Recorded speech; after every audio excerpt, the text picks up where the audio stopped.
Zelda from the very start. I got the heart, it's Mars to play the part. Down with Zelda. Creeping through with an overhead view, cause a man's gotta do what a man's gotta do. What's up, E-Units? This is Case Steel, and welcome to another video for you. I know this is like a few months late, but I wanted to talk about the recently revealed trailer for the remake of Link's Awakening. A game I haven't played in a while, and while I would prefer a new Zelda game, I am kind of looking forward to it, and I kind of want to just talk about this trailer. This is going to be a discussion video in the style of that Sonic movie trailer analysis I did a while ago. Nothing serious, just laid back. I just want to talk about my feelings about this game, so without further ado, let's go look at the trailer. So we start off with a recreation of the opening from the original game. It has this very dark and gritty anime look. Kind of reminds me of Avatar, even though that's not an anime. And I really like the atmosphere this version of the opening sets up, especially for the type of game this is. Link gets struck by lightning, and we get the title and logo. What I find interesting is the use of the ruined type of logo used in Breath of the Wild. I don't know if this means anything to the story, but it is kind of interesting to see that logo be used again. So we get to see the gameplay, and oh. Judy graphics! I thought they learned their lesson from Wind Waker! I want realistic and gritty graphics in this game. Don't listen, I'll never play a silly game again! As you can see, the graphics have this sort of claymation, cutesy Kirby look to them. When the trailer was released, these graphics were a point of contention among Zelda fans.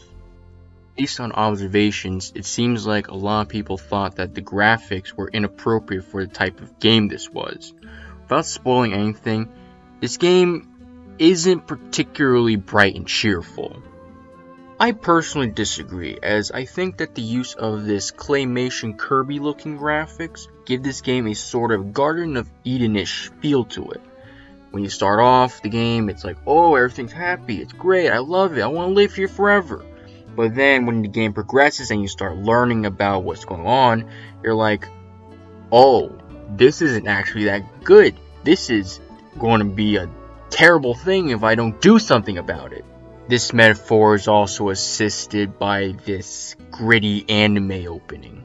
Although I do prefer the look of this intro, I do see a possible reason behind using the Kirby graphics. Of course, you may disagree. Let me know in the comments what you think. But enough about the graphics, let's look at the actual game. So here we have a recreation of Mabe Village, and what's interesting is that the screen is scrolling. What's interesting is that except for dungeons, the original game really didn't have any screen scrolling.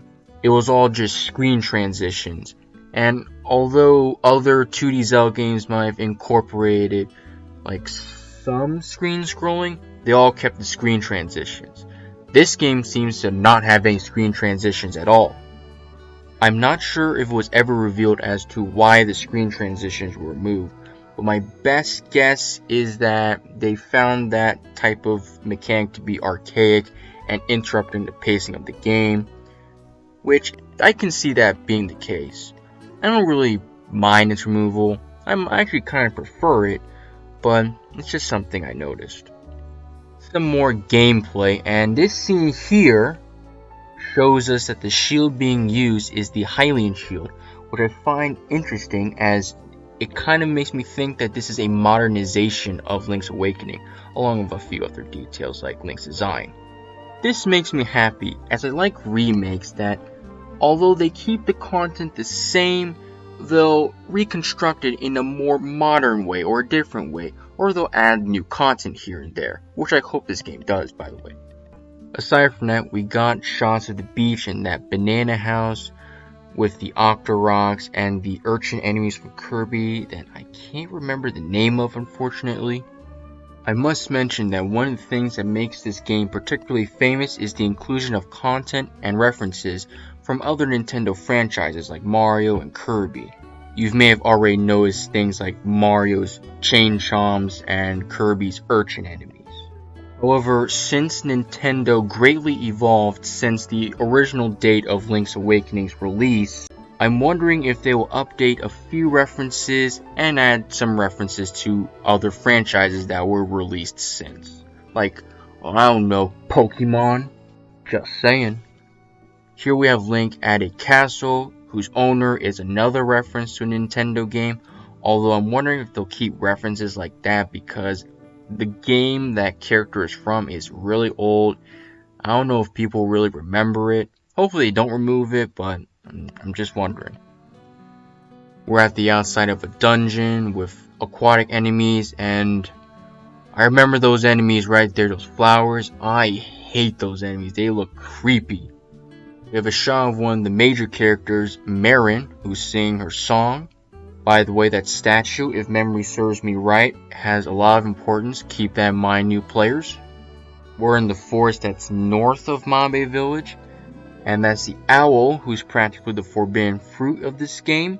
He mentions a dreamer, which is important in this game's story. We have a shot of this game's dungeons, which I can't remember this teleporting enemy, although I haven't really played the game in a while, to be honest. This is a 2D section which this game is notable for reintroducing into the franchise.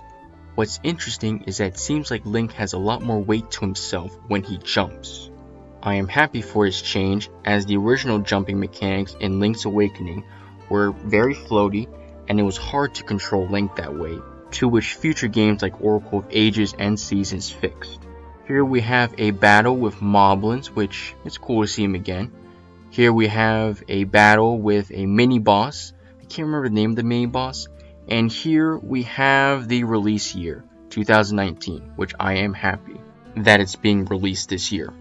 I don't know if they delayed it. I am personally excited for this remake, and I'm looking forward to playing it in the future. So far, I like everything, and the fact that this remake was announced like out of nowhere is shocking. I'm pretty happy it's existing, and I'm hoping that if this is successful, we can get remakes of other 2D Zelda games, like maybe Oracle of Ages and Seasons, preferably with that third game, of course, and make a Triforce trilogy. But if this is just a one-off thing, that's okay. I am waiting for the next Zelda game, and I'd like to see a trailer soon, but until then, this is a good tie-over. We'll just have to wait, and I can wait, especially with this game coming out. But anyway, until next time, this is K-Steel signing out. I'll see you all later. Well, that is all for today, and I hope you enjoyed the video. Please like, comment, and subscribe for more Kobalt Steel. Until next time, see you all later.